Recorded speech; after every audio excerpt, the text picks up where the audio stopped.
Hey guys, so a lot has happened over the last few hours. I had a interview with Bryce Parsons, obviously planned for today, and then they hit us with the test squad. So I'm going to combine the show. We're going to start off with an interview with Bryce Parsons first and foremost. I want to chat to him. We haven't had a time to catch up in a very, very long time. So I really want to try and get into his mind. Obviously, scoring his maiden 100, etc., for the Dolphins. So it will be a nice insight into his thoughts and where his career is at the moment. And then we'll dive straight into the test team and the test 11 as well on today's show. So it's a jam-packed show for you. We're going to be very busy, guys. You need to probably cordon off this hour because it's probably that's how long the show is going to be. We're going to have a half an hour or 20 minutes to an half an hour with Bryce, where you guys get to ask him questions first. I don't want to see any live chat on the test squad until we get to that talk. I want us to be the first half to be focused on Bryce. So get your questions in for Bryce Parsons first before we get into the test squad and all of those nitty-gritty things. But before I get going, before I get started with everything, there's a couple of things that I'd like you guys to please do. Please subscribe to this channel. Please click that notification bell as well for all future videos. Don't forget to also smash the like button, comment, and share. That's very important that you do so that we can get into the YouTube algorithms. If you like the video, YouTube likes us, and that's how we get into everybody's feed. So please go ahead and smash that like button. Also, what I'd like you guys to do is download the latest issue of Cricket Fanatics magazine monthly. Every issue is 100% free, straight to your inbox every month. The link is on the screen as well as in the description. It's the Women's World Cup edition. So I'm hoping that Laura, we put her on the front cover. I'm hoping that she will do something for us against Australia tomorrow. It's a massive game, guys. So please support our ladies and download the magazine and read the insight. It's amazing insight in that magazine to give you on some of the players and Laura's journey so far up until this moment.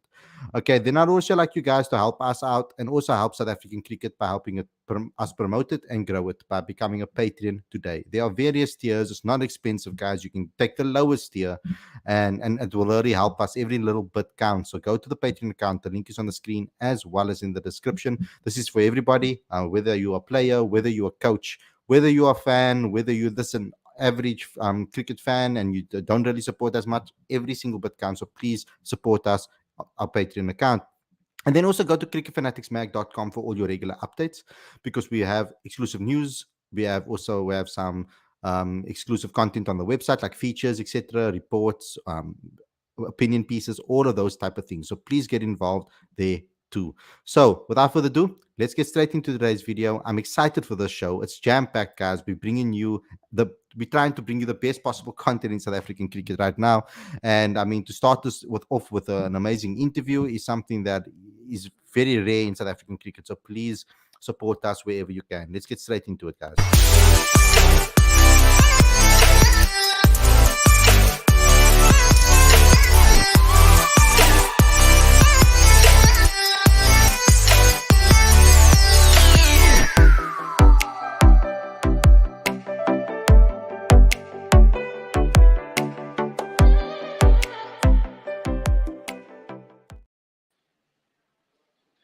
A very good evening and welcome to Cricket Fanatics Magazine. This is your daily show. I'm your host, Khalid, and this is the show where we talk about all the major talking points in South African cricket. Now, as I already explained to everybody, I can see a lot of people are now starting to stream in and click on the video. We're going to have two parts to the show. We're going to start off with Bryce Parsons. As you can see, we've already brought him onto the show here.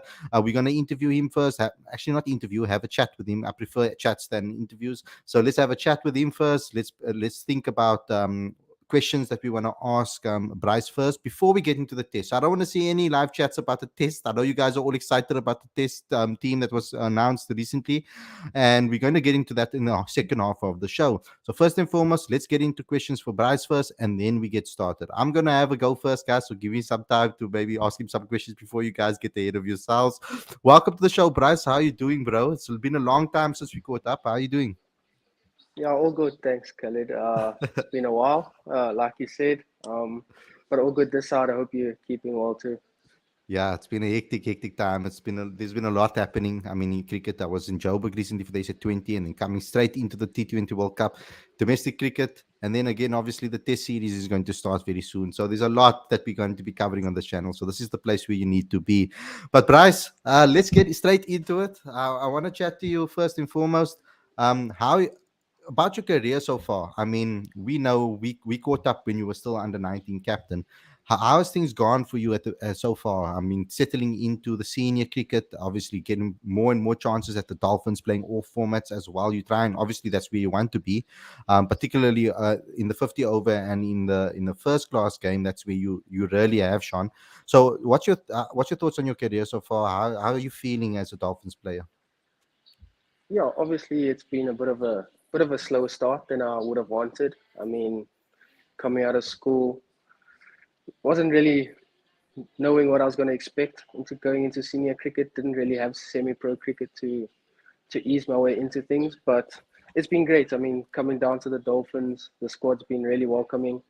So glad to get the first 100 under the belt. I think it's a good starting point, but it has been a tough couple 2 years, but hopefully this last weekend kick-started a few things for me. Was it difficult for you to see like players that were in your surroundings, friends of yours, maybe have a quicker rise than yourself? Was that tough for you to actually deal with, or did you ask them questions, try to learn from them? I mean, I don't think I've really looked much into that. Obviously, I think people have different paths, and obviously mine hasn't started off as well as a couple guys my age have. But I Mhm. mean, credit to them for taking to professional cricket so quickly. So I mean, credit Mm, has to go to them. But it's not something I've really sat and mm. let myself get down about for me having a bit of a slower start. But yeah, obviously, I'd like to start performing to my abilities that I've shown throughout age group cricket and stuff. But yeah, I haven't really let their successes get to me in a way. Yeah, that's a brilliant way to look at it. So I want to ask you, as a youngster coming into the Dolphin setup with a talented coach like Imran Khan and a senior team around you as well. It's a nice balanced side. You know, there's some experience, there's some youth, as well as the guys that are kind of in the middle. What was it like for you to settle in at the Dolphins? Yeah, I was actually very stressed to move down there. Never really left home, so it was a bit of an uncomfortable move for me. But I think after a week or so, I mean, the team was so welcoming. It was quite an easy bunch of guys to kind of settle in with. So it's been great. Mm. Got no complaints. I mean, couldn't have asked for an easier way to settle in with that group of guys. So it's been pretty easy. So yeah. I was recently walking around Joburg asking people about what's better, Cape Town or Joburg, for example, because the one difference is obviously the sea. So I would ask you, you will know, you've now moved to somewhere closer to the coast and where there's sea and water and are able to obviously swim around and etc. In the ocean. What has that been like for you? Enjoying Durban? Yeah, no, I love Durban at the moment. It's been a really good move for me. It's a bit like me. I'm quite a chilled guy, quite a laid back guy, and the lifestyle in Durban is quite chilled and laid back. So it has kind of suited me in a way. Um, but I think it was just nice to get out my comfort zone a bit. So it's been Mm. nice to do things on myself and learn by myself in a way. So I Yeah. think it's been really nice. Yeah, because I mean, I think there's a lot of advice you can maybe give to other youngsters. I mean, I've watched other youngsters also move, like another youngster like Mikey Copeland. I've spoken to him off air, of course, to ask him how Yeah. he has been because he's also a youngster that had to move and into a different environment in the heat in Paul. I mean, that's crazy there. But I mean, can you give some advice to other youngsters on how they can do that when they do eventually move from their hometown where they've become known? Yeah, I think it's never going to be an easy step coming out of school and trying to leave home and finding your way. But from what I've experienced, it's been great. I mean, it hasn't really been as hard as I thought it would be. So as a youngster, I mean, if there's opportunities out there where you can get some playing time and get on the cricket field, I don't think you should let moving away from home really affect it because it's a lot easier than you think. Well, from my point of view, because I found it pretty easy. Yeah. Okay, awesome. Okay, let's get into the crux of this interview. Something really special happened to you this last week. And I want to ask you first and foremost about your approach in that game. I mean, to get your maiden ton in the circumstances where you needed to win a game. You took the team home as well with regards to that at that 100. So talk me through that innings. What was your emotions like at the crease, walking to the middle, etc.? Yeah, I mean, it was obviously not the situation we wanted to be in the game. I think chasing 270 on that wicket was never going to be an easy task. The wicket was turning quite a bit, so we had to go in there with clear game plans. Obviously, we struggled in the first innings where we got bowled up for 129. So chasing 270 was never going to be one of the easiest things. But I mean, it was always going to be a little bit easier for the left-handers on that wicket facing Carl. So the right-handers had it a bit tough. So yeah, I mean, game plans were kind of just hit with the spin, try not get stuck on the crease. But yeah, just try to take it as deep as possible. I don't think we really ever thought of getting the runs on day three. We were going to try to take it as deep as we can into day four. But I mean, the way Rowan batted was just a really enjoyable partnership to be a part of. So yeah, I wasn't too much thought that went into it. Obviously, try to play spin as well as you can, nice and forward and as deep as possible. But yeah, luckily things went my way. Mm-hmm. And what went through your mind when you lost two senior partners? You know, like obviously when you walk into the middle, you're thinking, okay, cool, I've got some senior guys around me that can help me get there. I mean, you lose two quick wickets almost. And what went through your mind when you saw that at the end? Yeah, I mean, I think we had quite a decent start with Grant. I think Mm. we were 48 without a loss. Yeah. So I mean, it was nice. I was a bit frenetic up front, a little bit nervous. Wasn't really quite sure how to go about things on that wicket. So it was nice to have a senior partner in Grant on the other side, just trying to keep me calm and give me certain ways and ideas of how I can go about it. So that obviously helped me a lot.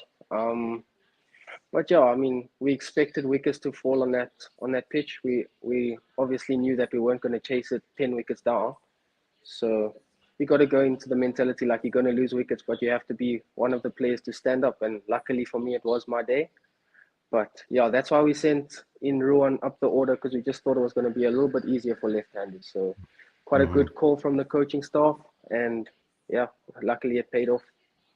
Talk to me about the conversations that you had with between you and Ruan. I mean, we all know he's a talented batter. I've been following his career quite a while, and Yeah. I mean, he's now getting more opportunities to show that he can bat as well as well. So, just talk me through that conversations, that relationship that you have with him, and how you guys remain calm and focused on the target. Well, I mean, it's always a pleasure batting with him. He's one of my best mates off the field. So yeah, we spend a lot of time together. So it was always Awesome. nice him walking in. I haven't really batted a lot with him at the Dolphins, but a couple times for National Academy. And when we have batted together, we've always had decent partnerships. So I felt quite comfortable when he walked in.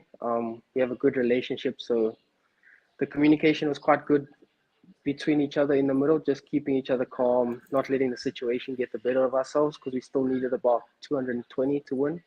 So we knew we had to put on a bit of a, it was not going to be easy. So it had to be slow and like we had to keep each other calm. We had to communicate quite a bit, but it was a pleasure batting with him.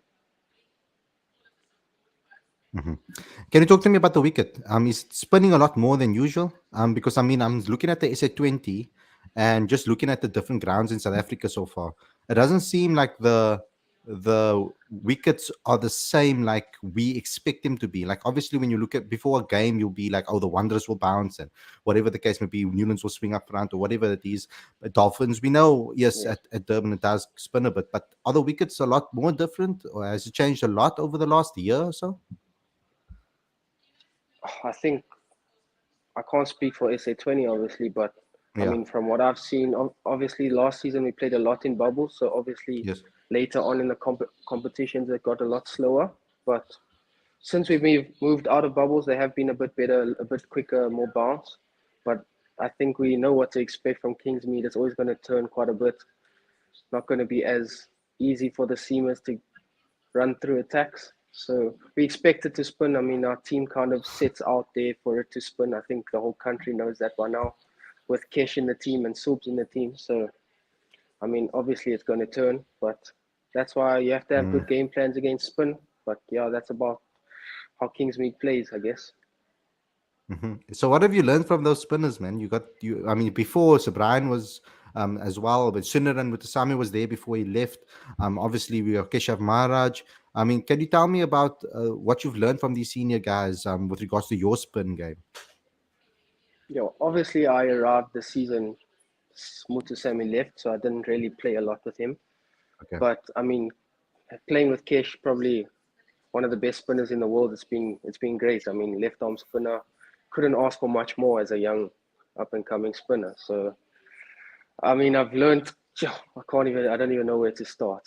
From shape of the ball, how to get it to dip more, almost reading the batters, knowing what their next move is going to be.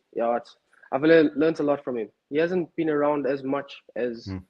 the other guys, obviously being on national duty. So I've spent a lot of time with Subrian, which has been great as well. Another quality spinner. So I've learned a lot from them. It's been great having them like bowling with me in the nets and learning as much as I can. So it's been great having two such experienced spinners in the country right next to at my Yeah. disposal. Excellent. Now I'm going to get to the fan questions. They've been asking me for quite some time. I know you know as well. I've been trying to get you on the show for quite some time. We just never found the time. But I'm going to give the chance for the fans to ask you some questions. There are a couple already in the live chat. We've got Brendan asking, Bryce, do you see yourself as an opening batsman or a full-time all-rounder? I think I have to be an all rounder. I mean, like I do see myself as a bowler that can give good valuable overs towards the team. Um, so I wouldn't just put myself in the bracket as an opening batter. I think I can bowl quite a bit in sides when the captain needs me. Obviously, with the two spinners in Subs and Kesh, the bowling haven't bowled as much, especially with John there now. Haven't bowled as much as I think I could have, but I mean, I'd always see myself as a all rounder. Yeah. Mhm. I mean, the first time I saw you, I think it was before. I mean, before Coke Week, of course. I think I also saw you at Cape Schools Week. I think it was when I think you guys came down to Cape Town. If I'm not mistaken. It was either Yeah. that or Kamajolo Week, but I think it was Cape Schools where you scored that massive score to get your Gauteng over the line. And I watched the way you approached your batting, about farming the strike, etc., taking the strike. Was that always in your game, like to like when wickets are falling, to say, you know what? I'm going to take the strike here. Let me get myself on strike. And what I saw as well is that you commanded that. You told the opposition batter, look here, I want to face. And you went on to score a massive score, and it was beautiful to watch you live.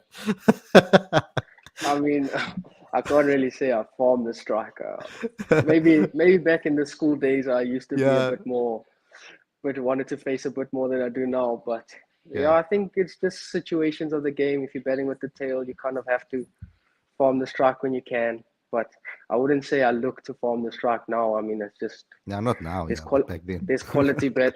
Back then, back in school Yeah. cricket, maybe I was a little bit greedy, but definitely not now.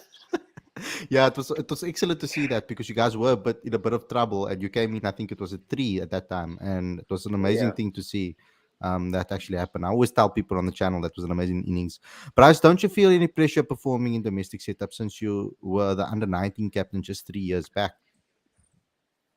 I think coming into the system, like there is a lot of eyes on you, and a lot of people expect you to perform. So I would say there is a bit of pressure, but I wouldn't say that it's a bad thing. I mean, I think pressure is a privilege. So if you got that pressure on you, I mean, it can only be a good thing that people are expecting you to do pretty well. So can't let it really affect your performances. Maybe from the outside at the moment, it does look like the pressure is quite high at the moment, but I don't really let that affect me. I think I just need to keep staying positive. I mean, I know it hasn't been the greatest start, but I don't think that I need to overthink about being SA under 19 captain. I mean, those are all great things that happen in my life, so I don't really need to make it into a negative. Have you had a lot? Because we've seen a lot of times in domestic cricket where youngsters that come from under 19, there's a lot of pressure on them, especially if you're captain of a side and you were successful at that level. I mean, you played in one of the test matches as an under 19 player as well. So, like, there's a lot of pressure. There was a lot of pressure on you, obviously, coming into this. Maybe you didn't feel it, or I don't know if you did. But did Imran talk to you about, we're going to give you a shot, we're going to give you a chance here, we're going to back you, even if you do fail? Was that conversations had with you?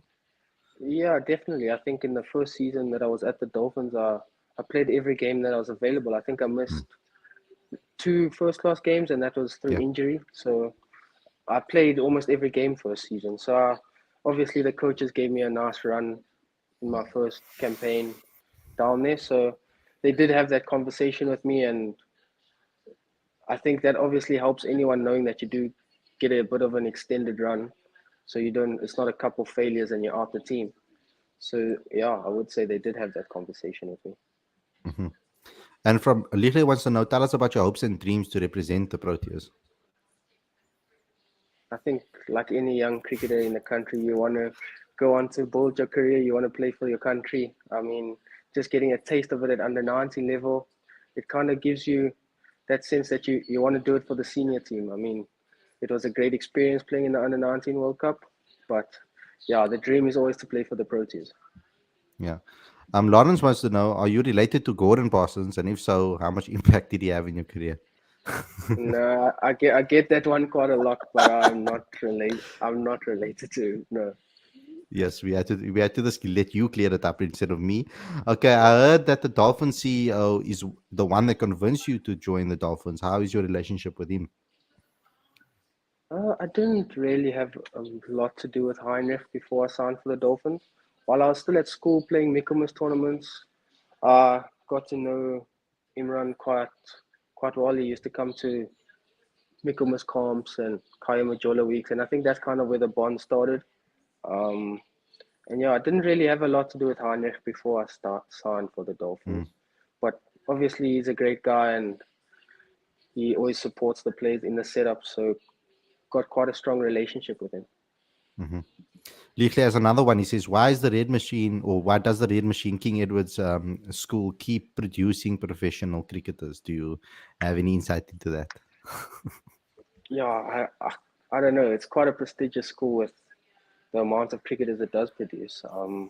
I think it's just the heritage. A lot of the kids in Gauteng, if you want to be a cricketer, you do kind of choose Cares or St. Stithians. I mean, most of them kind of just do go to those schools.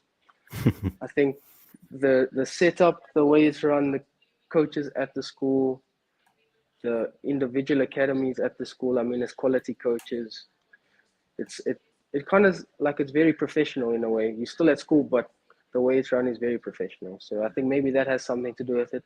But I can't really say why it does produce so many. I mean, it's just one of those things. It's a very proud cricketing school, and yeah, it's just Cool.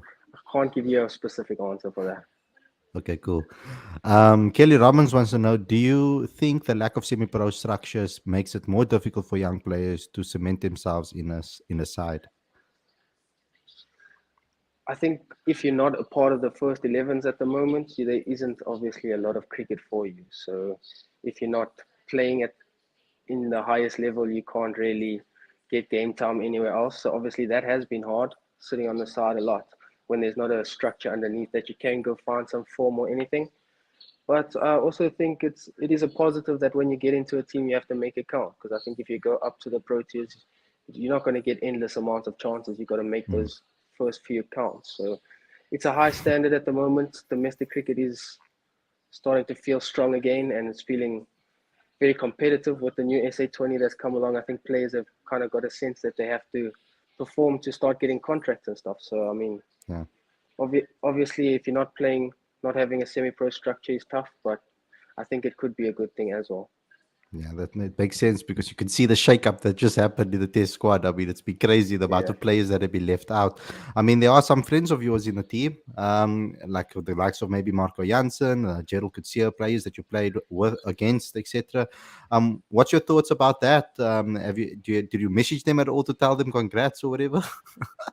Well, I mean, those two, they've been into the Yeah. test squad for a while now. I think this is Mm, Gerald's second tour, and we all know what mm, Marco has done over the last year or so. So, I mean, mm, obviously they have been close to me throughout growing up and playing against each other and on the same team for S under 19. So, obviously, of course, very proud of them, very happy for them, and hopefully they can do what they've been doing in under 19 and franchise cricket for the Proteas. I think we mm, all know how special those two are. So hopefully yeah. they can kick on for the national team. What do you think makes them special? I think there's different factors. I mean, Marco is 6'9" and left arm seamer.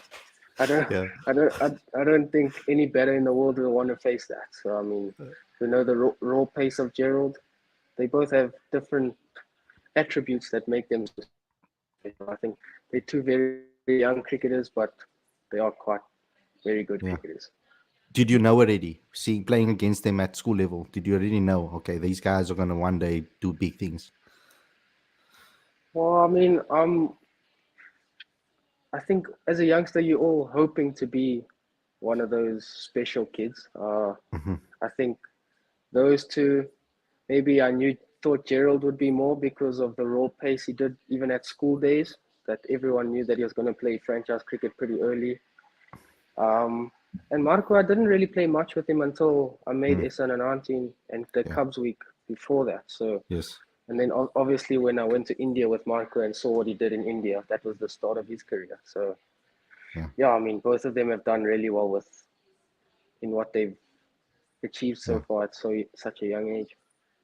And then finally, Bryce, what was your thoughts, obviously, of the SA20?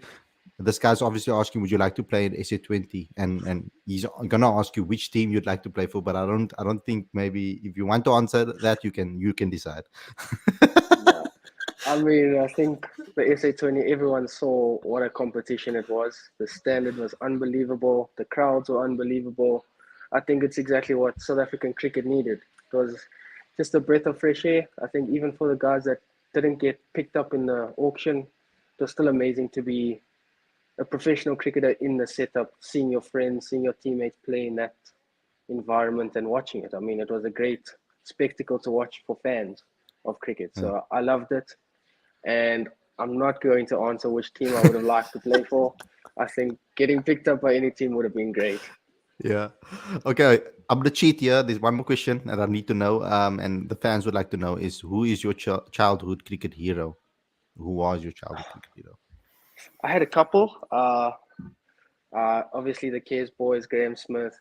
I, and then as I grew up, I started quite following Quinny's career quite strongly. I mean, there's quite a few similarities that I've been told with the way we bat. So I've kind of picked up on quite a lot of things with it on his batting. And then a bit of out of the box one, I enjoyed how Adam Gilchrist went about things. So those three were my main three. Okay, awesome. Bryce, I know you have plans, so thanks a lot for joining the show and giving me some of your time and finally coming on the show and having a chat with us and Cricket Fanatics fans out there and all the cricket fans out there. Good luck for the rest of the season, and I hope it goes from strength to strength. Thank you so much. It's been great. Okay, check you soon, bro. Bye. Cheers. Enjoy dinner. Thank you. Okay, guys, so that's my interview with Bryce. That's out of the way. I think it was some nice insight to get into the mind of him and where he's going. We're going to move on to the second part of this particular show. I mean, I'm also cutting into time. I'm supposed to be at Newlands to actually watch the second game that is currently there. I'm going to be leaving very soon to go there, but I want to get into this test squad. I think that's the way we need to be. I think that's what we need to look at. I do have the press release available for you guys, so I'm going to read it out to you so that you guys can also join me in the conversation while I'm reading it. I think it's very important to give you some insight into what happened and why they selected and who they selected, etc., etc., etc. So let's get straight into it. I'll read you the press release. So first and foremost, we've gone with the only Dezorzi being called up because this is his maiden call up, and then Temba named as test captain. Very important that, guys. Dean Alga is not the captain anymore. So Tony Dezorzi has received his maiden test call-up, while Ryan Rickleton, Senator Mutasambi, Aidan Markram, and Vian Mulder have been recalled for the West Indies series. A major shuffle in the test squad saw the omission of Tianis de Bruin, now retired, Sarel Ewe, Rassie van der Dussen, and Lungi Ngidi. The captaincy of the test squad has also been handed to Temba Bavuma.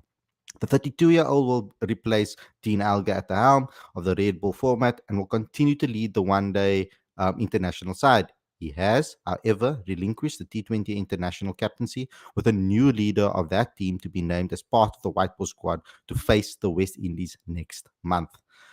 That is something that nobody actually thought was going to happen, and Temba did it. So I want you guys to please change your mind on what you and all those things that you said about Temba, that he doesn't care and he's being selfish, because him giving up that captaincy is for the future of the team.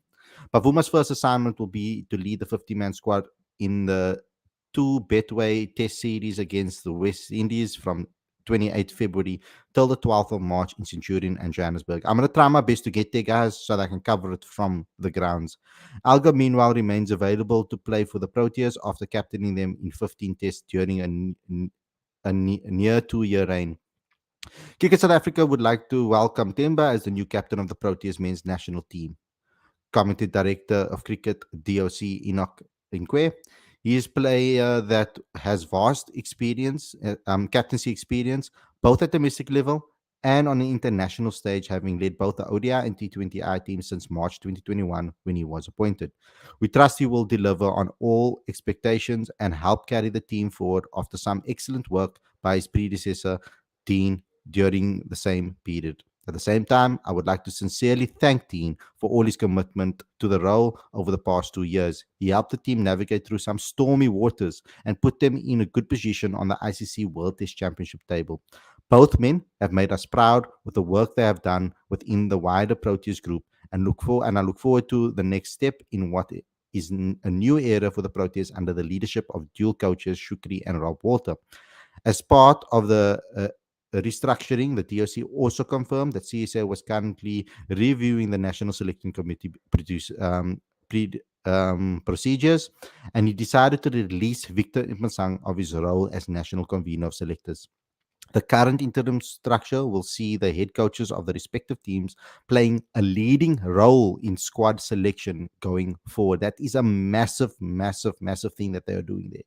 We also felt that this was an opportune time to reassess the selection team and have decided to make some changes that we expect will help us with planning a bit in future.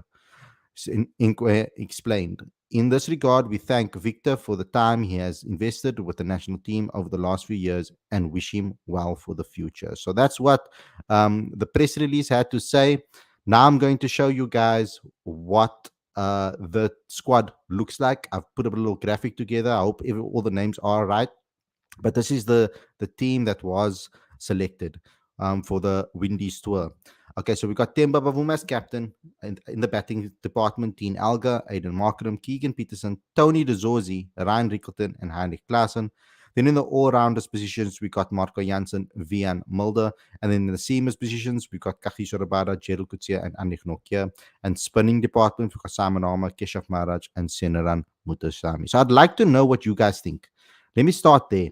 While I'm just discussing different things on this, I mean, I'm pretty happy with the squad. I think that the whole Lungingiri situation is a bit tough on me. I'm a big fan of Lungingiri. I love what he produces. I love what he brings to the table, his variations, etc.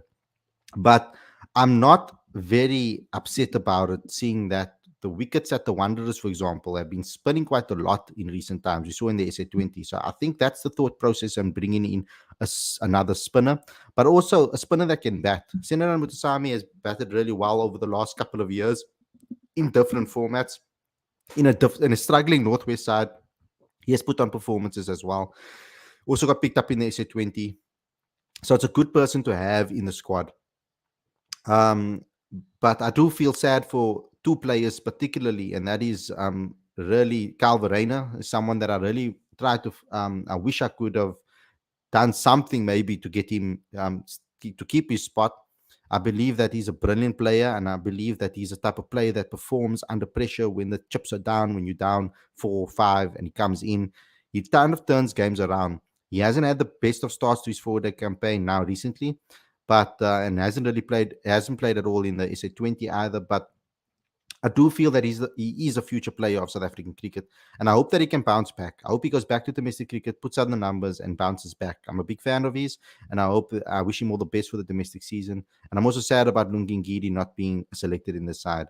But a lot of youngsters in the team, a lot of youngsters in the squad. It's a fresh, new team. So it's very interesting to see this. Let's see some of the comments from you guys about this particular test squad. The best news coming out of the day, Victor and Pat both being sacked. Bold moves from Shooks in terms of selection. Big names left out, i.e. Ngidi. Feel for Kyle, Guest Klaassen, and Rix are ahead of him at the moment. I'm not sure about Patrick Maroney at this moment in time. I didn't see anything in the press release about him being sacked. It's only Victor Pesang that I've heard that has been sacked so far. So I'm not sure if what Patrick's situation is. I'll try to find out more information over there to see. Khalid, where should Aiden play in Test? Hope they're not going to Aiden open because he is now settled in middle order batter, so he should bat at 4. I think he should open with Dean Alga. That's my opinion on it, and I think that's where Shukri will probably play him as well. Um, why is Verena dropped? I mean, from what I know, I think it's got a lot to do with the way Shukri wants to play cricket. He wants to play a more attacking brand of cricket, and he wants to play wants to obviously have a keeper batter that can maybe push the game forward a lot faster than Kyle does. But I still think Kyle, it's very unfair. It's not unlucky to miss out on the Test squad and to be dropped. I mean, he hasn't had like a stable transition into Test cricket. He's scored hundreds, and he's got a couple of 50s and 100, and he's looked good on occasions. But there has been times when he's also been caught, or his technique has been caught wanting as well. So to an extent, I can understand if the direction they want to go is more attacking, but I feel it's a little bit harsh on Calvarino to have missed out on his spot. You guys know what a big fan I am of him. I would have taken Linda ahead of Senaran if they wanted a spinner who bats, because he's the best in the country in that regard. Calvarino has been so good for us. He is the future, says Tabo. Aditya thinks that TDZ, Alga, Aiden, KP, Klaassen, that should be the order. What I think they'll do is I think they'll go with Dean and Aiden. I think at 3 they'll play Tony DeZorzi. At 4, I think they'll go with Temba Bavuma. At 5, I think they'll go with KP. At 6, I think they'll go with Klaassen. And then at 7, I think they'll go maybe with Marco Janssen. And then at 8, am I missing someone, guys? And then at 8, I think they'll go with obviously the bowlers and then etc. Dependable on which spinner they're going to play. Harley, do you think the second of Victor Musang shows the character of Enoch Nkwe as DOC? I've told you guys from the start that I believe in Enoch's plan. I believe in Enoch's vision, and I think he's the right man for DOC. He understands every single structure in South African cricket. He's been there as a player, and he's been there as a coach. He's been there as a youth coach. He's seen every single level of cricket in South Africa. Go back to those interviews that I've had with Enoch in the past, when he was assistant coach and when he was DOC. You'll get to understand how he thinks about the game moving forward. So go back and watch those exclusives, guys.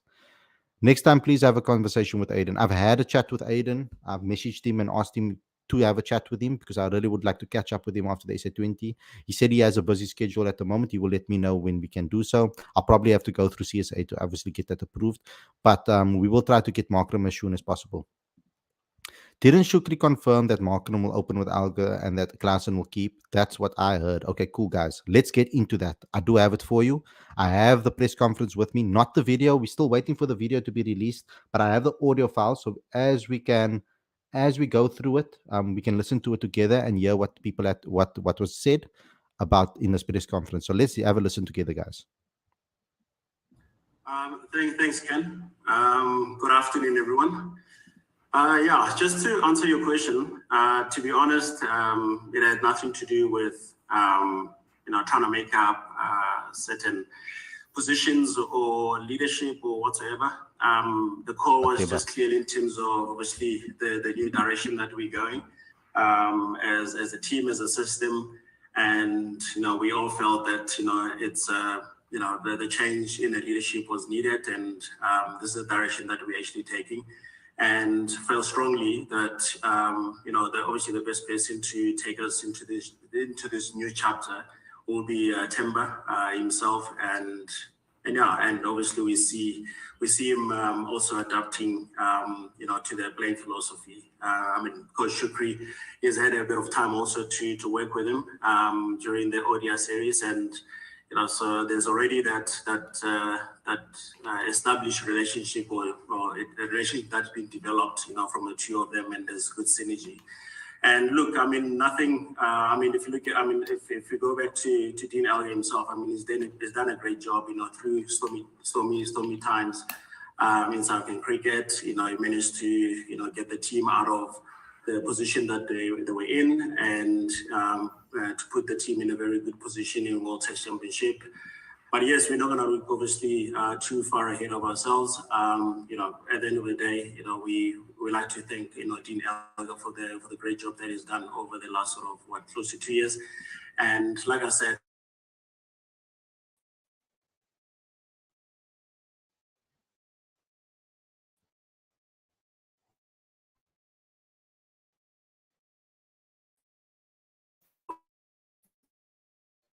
who of them are injured? Can I give you a point blank? Hello, everybody. Hello, Johan.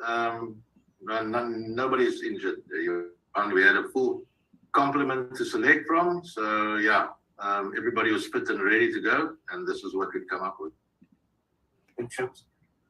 Thanks, Johan. Heinz, then Tienes. Hi, gentlemen. Thanks for your time. That's interesting to know, guys. Sorry, I think I reconnected.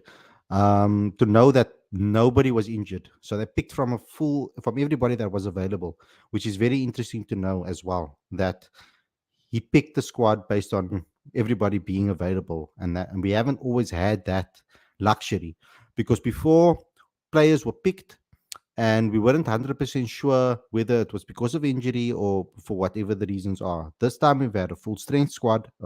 Everybody was fit, and this is the squad they selected. Let's continue with the audio. With that revelation, I think it's a pretty exciting squad. I think many would agree. But one fairly big omission is Lungi and Gidi. Just the reasoning behind that, perhaps. Yeah, Heinz, it's quite simple for me. I think Gerald Kutsia needs a good run. We all know the promise that Gerald holds, and I think now's as good a time as ever to unleash, for want of a better word, to unleash Gerald. So without giving too much away, I'd like to think that I'll be in a position to play all our quick bowlers in Centurion, and depending on what the Wanderers throws up, that starting 11 might change. So, yeah, it's purely Gerald ahead of Lungi for me right now, and yeah, that's why I've gone with Gerald. Guys, that gives us a lot of insight into the squad. We know ourselves. We've seen it in the SA20 that the Wanderers isn't the same wicket. We saw that with SEC versus PC in the final. It's not the same wicket that we are used to. We normally used to a fast wicket, pace and bounce, easy for boundary hitting, etc. But right now, that's why Shukri has went with regards to Senna and Mutasami. I think that was the decision. Was it bringing in an extra spinner and then dropping Lungi? That was a decision there. I think we're going to go with conditions a lot. I mean, Shukri's always pushed that. He's always pushed the fact that conditions are important, and you will select the team, select the squad according to the conditions that are at hand. So Gerald, obviously, he mentioned it, Centurion, and then because that has been pretty much what we expect from Centurion. It has been consistently good for teams, and especially fast bowlers. We saw Andrik Nokia was brilliant in Centurion for his team. So let's continue. Thanks, Heinz. Tienes? Hi, my question is also to Shukri. Shukri, with that in mind, the games being played in the Highveld, what was the thinking about including Senaran with Mutasami and having 3 spinners in the squad? That's a very good question, Tienes. For me, it's I'm old-fashioned in terms of a batting lineup. I want 7 batters, so I want to increase our all-rounder stocks. You'll see Beyond Mulders included and all round. Bailey brothers, are you guys smiling right now? Because this is exactly what you've always asked for, the 7 batters. Bowlers don't only have to be bowlers that bowl seam, they can also be guys that bowl spin. So I think in both Beyond and in Sen, we get that balance. So depending on the makeup of our final 11, if I want to play 4 quicks because I think the wicket's going to be a certain way, it gives me the option to play Sen. If we think that we want to go a seamer light and we've got enough batting, then yeah. So we need to be quite fluid in how we navigate as well. I don't ever want us just to have a starting 11 and then whoever fits in. And that's something I'm going to encourage within our squad as well. Brilliant. Thanks, Kenneth. Zahir?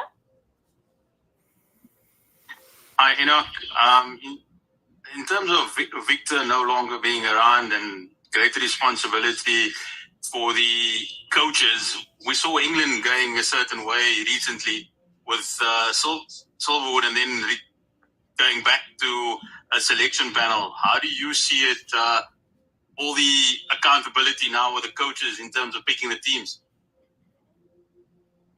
Thanks, Harry. Yeah, good question.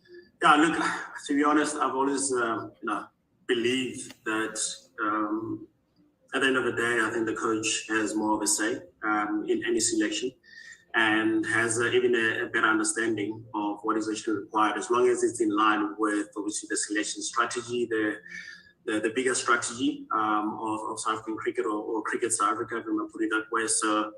And look, it is it is going to be in the interim phase, which is something that we want to trial. But I purely believe that the two coaches are the best positioned people, to really talk more about selection, about certain strategies, about which players will fit in better. And I mean, Shukri, he's been in our system for a long time, and he has a good understanding of the players in our system, whether inexperienced or experienced, and he understands the direction that we're all going. Same as Rob, who's been in our system before, and so yeah, I mean, I really have a lot of trust, a lot of belief in our two coaches, that they're going to be taking us in the right direction and ensuring that we build a bigger pool of players that we can actually choose from in all three formats. And yeah, like I said, I think at the end of the day, with them understanding the playing philosophy, understanding the bigger picture in South African cricket, I think it makes a lot of sense to have them to take that accountability. But yes, we are going to build obviously supporting structures from a selection sort of pipeline, to ensure that they have all the tools that are required, to pick the best team at the end of the day. So yeah. Just is Pat Maroney still part of the panel, or is he also been relieved? No, he's been relieved of the Proteas panel. So he'll still look after the South African 19. Obviously up until a certain point, up until we finalize almost like a permanent structure moving forward, which is still under review, and it will be finalized in after the series against Netherlands. So so at the moment that's his project, to look after the under 19s, obviously the emerging group, or within a high performance. But when it comes to the Proteas selection structure, Shukri and Rob are going to be leading that forward. Wow. Together with the respective captains. Wow, guys, that's a massive restructure that the two coaches are going to be involved with the selection. And we said it in the press release, but to hear it now from Enoch that both selectors are gone, it's a fresh new thing, like Lawrence said early on. And that's a massive statement to allow the coaches that full responsibility. I've always wanted that, actually. I wanted coaches to be involved with selection because they're the one that select the team. What's the point of a leader selector selecting a squad and then saying, here's the squad, oh, you guys just do whatever you can with the people that we give you? It shouldn't be like that. So I'm happy that is the case. And that means that also Rob and Shukri will be involved with both squads. And that's a massive thing as well. So I think that the connection between the two of them is going to be massive for the future of South African cricket. And I think that's a brilliant move going forward, in my opinion. Great, thanks, Zahir. Telford? Thanks, Tracy. How's it, Shukri? We could all see that Timber had a pretty bruising experience as captain at the T20 World Cup. And then he came back home, and it seems that some of the conversations that you and him had and the interactions you had a lot to do with him scoring that magnificent 100 in the ODI series. Are you hopeful? I mean, how hopeful are you of building on that relationship with him now as the Test captain, and how important do you think it is, your relationship with the captain? Hi, Telford. So look, I think before I get on to Timber, I need to just pay my respect to Dean as well. I think Enoch made the comment, but I think Dean's done an exceptional job over the last couple of years. And in my conversation with Dean, that's something that I made very clear. So this was pretty much my decision. I felt that Temba and I had a really good fit. And Dean's still going to play a huge part of our leadership group. So this doesn't make Dean a poor captain and Temba a good captain. But I just felt it was the right fit for me and it was the right fit for us going forward. Yes, I think we've come a long way, Temba and I, and he knows pretty much how I want to do things, and I've got a pretty good understanding of how he wants to be involved and run things. So yes, our couple of days in Bloemfontein and Kimberley has gone a long way in ensuring that me just almost, what's the word now? Consolidating the fact that Temba was going to be the captain. And hopefully, yes, his performances will keep shining. He's been a star performer for the test side, and long may that continue. I think captaincy sits well with him, to be brutally honest. Yeah. Thanks, Telford. Before we go into the next round of follow-ups, I will just give Stu and Keenan an opportunity to ask a question before we lead back to Ken. So, Stu, over to you. Thanks, Lucy. My question is for Enoch, and it's kind of not related to the test side, but I see the IPL has announced their dates today. The tournament starting March 29. Oh, no. I know you were in negotiation to get, players freed up. Where is that situation now? Will all the contracted players be available for the 2 matches against the Dutch? Oh yeah, thanks, Stu. Good question. Yeah, good question. And look, we're still in the process, in finalizing that.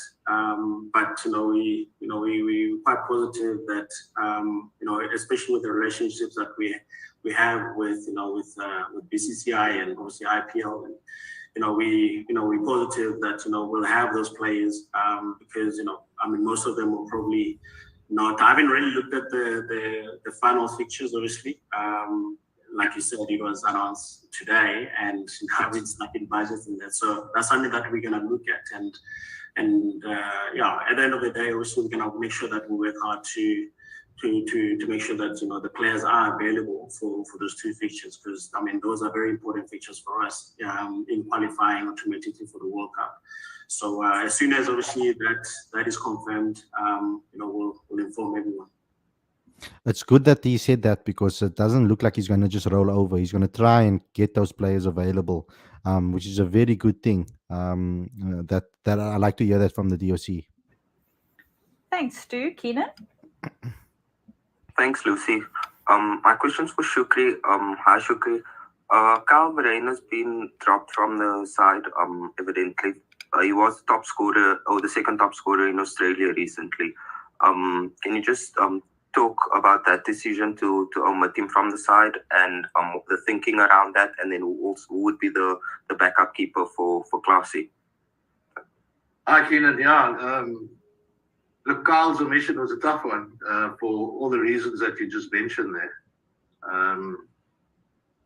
Look, ultimately, at the end of the day, I get paid to make certain calls as well, and subjectivity plays a part. And this was my conversation with Kyle: is that he's done everything that can possibly be expected, but I think Classy's done more and deserves a full crack at it. So for me, Classy and Kyle compete for a wicketkeeper bat spot. Classy is, in my opinion, and a humble one, not just a batter that we can stick out in the field. He's been battling with the elbow and things like that, because he's been forced to be out in the field for a lot of the time, and I've always viewed him as a wicketkeeper bat. So for me, it was a straight shootout as to who I want, and for me, it's Classy, and that's just unfortunate on someone like Kyle. It's certainly not the door closed for him, and in the side, if we need a second keeper. Look, the series is in South Africa. So you'd see a name Ryan Rickleton there as well, who can substitute as a keeper if need be. But being South Africa, and if there were any injuries, and especially to a keeper, we could always bring someone in. The longest flight is 2 hours away. Thank you. Subjective. Thanks. We'll look to go So for the what I take from that is that is a subjective, because I feel that Shukri's worked with Klaasen in the past as a youngster, High Performance Academy, etc. There's a picture actually in one of our magazines where you'll see all the players that Shukri worked with at the High Performance Academy when he was in charge of that, when he was there as a high performance coach, so national academy coach. So I think he picked Klaasen based on that, knowing Klaasen better. Klaasen and him have a good relationship, and this last season, I mean, Klaasen, the type of runs he scored, he went big, and he played a quite explosive style of cricket, and you can see the form he is in all formats. So as much as I'm sad about Carl's omission, I don't not that I don't disagree with that. I disagree with it. I don't necessarily mind Klaasen being in the side, because I feel that he can play an explosive brand of cricket that Shukri would like to play. Lawrence obviously saying, finally we get a coach who backs Klaasen and 100% deserves a full crack at the opportunity. We know that he's a big fan of a follow-up. Klaasen. So we'll start with Ken, then Heinz. Thanks, Lucy. Shukri, for you. You've touched on Carl Verheyen, which I think a lot of people will be surprised about. Sarah Levy is out. Kaya Zondo's out. You've brought back, so you've kept Klaasen. You've brought back Aiden Markram. It looks as if you're backing batsmen who are more stroke players, more kind of positive guys. Is that fair to say? Yeah, that won't be unfair to say, Ken. But yeah, look, Aiden Markram is always going to be one of those where people are either going to be fully behind him, or people are always like, he flatters to deceive. I'm in the former group. I'm fully behind him. Aiden's going to open the batting for us. I think he's a wonderful cricketer, and he is that stroke player you talk of. So yes. Aiden and I go back a long way, so I know the character, and I think that's a big thing for me as well when we sit down with selection, is our selections and the type of cricket we want to play. We've got to match characters to that as well. And yes, I've come out and backed Aiden like that, and I can categorically say that he will emphatically say that he will be opening the batting with the. There we go. I said that early on. Thanks, Ken. Heinz. Just on your batting depth, are you chuffed with the way in the end how you guys have sort of like managed the introduction of Tony de Zorzi? He's a guy who elicited a lot of attention, since he left school, but he's been allowed to abide his time. He had a very good SAA series against India A last season, and now he's backed it up, with some meaty runs, at domestic level. Are you just sort of like chuffed with the progression, the patience you guys have shown with him, and how he's responded to it? Yeah, Heinz, 100%. Tony is a former South African under-19 captain as well. And as you rightly say, he started off at the Titans. I watched his career through the university at Tuks, through the Titans, and then he moved down to Cape Town, and his career's just gone in one direction, and it's gone north rather than south. And he's also someone that I identify as a future captain, Wow. a future leader of the side. So I'm really chuffed with the way Tony's gone about his business. The fact that he's come out and scored a mountain of runs in the domestic season is absolutely no surprise to me. And also, as you rightly mentioned, the A tour, the A series they had against India last year. So yeah, really chuffed for Tony, and I think he's going to play an integral part of our Proteas setup going forward. Amazing. Great, thanks. We're going to go Tianas. Quickly, you spoke now about Carl Verheyen, that it's only a flight away. But I was wondering, Rassie, Sarel, and Kaya, has it been communicated to them that there is a way back for them, or has it been communicated to them that they are no longer part of the plans going forward? Yes, I don't think anybody is in a position to say that there's never a way back in. You can never say never. But a change had to be made, and I've made that change, and there's always a way in. And that was my conversation with the three players that you mentioned. And if your next question is, well, what must they do to come back in? That was also communicated. Obviously, scoring a mountain of runs or lots of runs at domestic level, and at a good strike rate. That for me is a critical as well. I think batters, if you want to play internationally, you've got to dominate domestically, not only with the amount of runs, but also the rate at which you score them. So that's been communicated to them clearly, and yeah, the door's always open for anyone. I don't think we're ever going to be in a position, or any coach worth his salt is ever going to turn his back on a player and say, well, that's the end of the road for you, until player decides that he's had enough, or performances warrant that he doesn't get selected again. If I can just have a quick follow-up, if that's okay. You mentioned that scoring at a good rate. What in your mind is a good strike rate for Red Bull Cricket under the direction that you want to take this team in? 160%. I'm only joking. Look, obviously, conditions determine that. Conditions at coastal venues are a lot different to the conditions at altitude. And I don't think you can attach a number to it where you say, right, you've got to be striking at 100% or 80% or 70%. I think the time, and if you look at where the modern day game has gone, and I'm not for 1 minute suggesting that we're going to jump on that bandwagon, but the number in the brackets has also become important, as important almost as that number before in front of the brackets. But I feel, especially in domestic cricket, if you cannot be striking at a really good rate at domestic level, well, trust me, it's going to be a lot worse at international level. Thank you, Shooks. If I think at what potentially has been a problem in the past is that we've managed really well to bat ourselves into a hole, because we actually don't challenge ourselves enough to be batting at good rates. So, but for me to attach a number, Tennis, I think that will be foolhardy of me. Thanks, Tennis. We're going to take the last three questions, and we'll start with Kanyiso. I love that he said it, and that I'm not crazy. Sometimes I think I'm a bit crazy with my thoughts and the way I approach the game and think about the game. If you can't do it at domestic level, how do you expect to do it at international level? That is mental. I mean, I always was like surprised by some selections because of that. We picked players that may be average, but they have problems at domestic cricket. That's clear to see for everybody. But then yet we expect them to be able to perform at international level. Doesn't make logical sense. So I love that Shukri actually said that. It's actually something that we spoke about in our exclusive interview. So please, guys, go watch our exclusive interview with Shukri Conrad on Cricket Fanatics magazine in the features column. Exclusive interviews column. Sorry.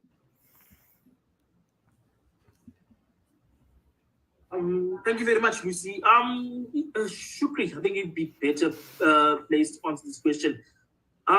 Is it a case of the changes being made, a new page being opened from a South African cricketing a Test cricket perspective, considering that this set of West Indies games is the last one in the side in this particular World Test Championship cycle? I think Enoch's better placed. No, I'm only joking. No, I don't think who we're playing and where the series sits has got anything to do with it. It's got to do with whom I believe, and in consultation with Enoch and the captain Temba, who we believe going forward. Yes, we want one eye on going forward, because as you rightly say, someone mentioned earlier, we don't have a lot of Test cricket this year. But we keep one eye on where we want to go. And also we've got to select who we believe is the best side to beat the West Indies. And I think we've done that. We've ticked boxes where we've got an eye on where we want to go. And any team that I put out, and we showed that in the one-day series against England, we've got to believe that they're good enough to beat the opposition. So, yeah, it's a little bit of everything there. eye on the future and rewarding current performances and expecting certain performances from certain guys when they're at international level. Thanks. So we're going to go Zahir and then look to close off with Johan. This is for you and also for Shuks afterwards. When you look at the squad, it's quite a few informed players that have done well in SA20, and we know it's a different format. But just what was your general take on the SA20? What did it mean for South African cricket and you watching how your players went? Thanks, Zahir. Look, SA20 was spectacular. It was very, very successful. I know that behind the scenes, didn't know how it's gonna look like in terms of the success and how it's gonna end. But the turnout has been exceptional. It's been the response from the public, from stakeholders, from everybody involved in cricket, and the excitement that it actually brought. And that's something that for us, obviously, it just adds to the energy, the new direction that we're all going. And I must say that we must all thank people obviously on the ground that had like sleepless nights, that had to try and make the best out of this tournament, this league, to ensure that obviously it's very, very successful. And looking at the players, great platform to really express themselves. We had different individuals performing at different times, and that was actually good to see. Aiden. I know that there's been a lot of comments flying around, but to see him respond in the manner that he did as a leader, carrying the team, leading the team, through tough times, the way they started, throughout the tournament and the way they finished. I suppose, as a coach, you can never ask anything more than that. And but there's been so many players at different levels of experience. Some most experienced, and some in the middle, some least experienced, and just the way they play the game and the excitement, the hope and belief that they brought into the South African landscape. And that's for us. There's a lot of positives that we can take moving forward, and I have no doubt moving forward that this league is going to be successful, and we must just continue to strengthen our relationship and also from Cricket South Africa, keep supporting the league and ensuring that the league keeps growing, all in line with obviously try to do our utmost best for the Proteas, both formats. I know it's T20 cricket, but also for both formats, to be successful in the long run, because a very successful Proteas, we all know what it actually does to our country. So very, very well done, obviously, to, like I said, to all involved with the league. Graham Smith, obviously, as a commissioner, and the rest of his team. They've done a very, a good job, and we'll continue, obviously, from our side to support them and work together to ensure the league, continues to be successful. Shuks, just on the, you were talking about positivity and your players' strike rate and all of that, and you're going into your first test series. We saw a little bit in the one-day comp when you were coach. Is there a term for the way you're going to play the cricket? You're going to play your cricket, because England have a term. Yes, this has got nothing to do with England, and there's certainly no terms as far as I'm concerned. And if there was a term, I certainly can't utter it on display. But no, look, I think if you look at the modern day world, I think, and I've mentioned this countless times, that players transition from T20 cricket into Test cricket. I think previously, in years gone by, when I was still young, you played red ball and then you made your mark in the white ball space. But I think things have changed now. There's so much T20 cricket being played, and hence I always said that I don't think we ever want to, and Enoch just echoed that now, we don't ever want to see the league or any T20 league as a threat rather than an ally, because it's a great format where players have now got the opportunity to go from a T20 league into a test team. We've seen it around the world. dare I say Australia, England, but I wouldn't be surprised if the same happens in South Africa going forward. Thanks, Ahir. And then just lastly, Johan, as we conclude the press opportunity. My question's for Enoch. I just want to double check on the appointments of the assistant coaches and also Shukri's job at under 19s. Thanks, Johan. So we're in the final stages. There's just a couple of things that we need to get through, and then we are looking at making those appointments in the course of next week. So nothing is confirmed yet. We'll be looking to make those announcements in the course of next week. Okay, guys, that was the press conference. I like what I heard. Me personally, I think this was a brilliant press conference. Having Enoch there and Shooks, brilliant move. So congratulations to everybody for actually pulling that off and actually setting that up. I think that was a brilliant move to do so. I'm happy with the test squad. I'm happy with the reasons given for the players that were selected. Now that I've heard them, yes, I still feel sad for Lungi. Yes, I still feel sad for Kyle. But I'm going to be fully behind Shukri Conrad, Rob Walter, Enoch Nkwe for the future of South African cricket. I think it is brave moves, difficult moves that they had to make. And I'm very happy that we have coaches and people involved in South African cricket that are making those difficult decisions and doing what they want to do and trying to and backing their decisions to the end of this world. So I hope that continues. And I hope that we are going to go from strength to strength and rebuild our cricket in this country. You guys can also help us do so by becoming a Patreon. So please help us promote and grow South African cricket by becoming a Patreon today. Also, download the latest issue of Cricket Fanatics magazine monthly. Every issue is 100% free, straight to your inbox every single month. The link is on the screen as well as in the description. Also, smash the like button, comment, and share.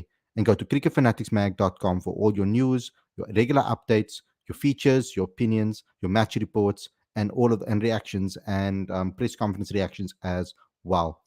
To everybody, to Bryce, thanks for coming on the show. To everybody that joined the show and joined in the chat, thank you to all of you for all the support. I'll see you guys again on Sunday evening, hopefully, for another daily show. Actually, a podcast show. So I hope you guys are available for that. I hope I'm going to be able to be doing that, dependable on fixtures. I'm going to be off to Newlands to get the second innings of the match between Ireland and the West Indies. I'll see you guys very soon. Thank you for joining in, and peace out, everybody. Thank you for all the support. I'll see you soon. Peace.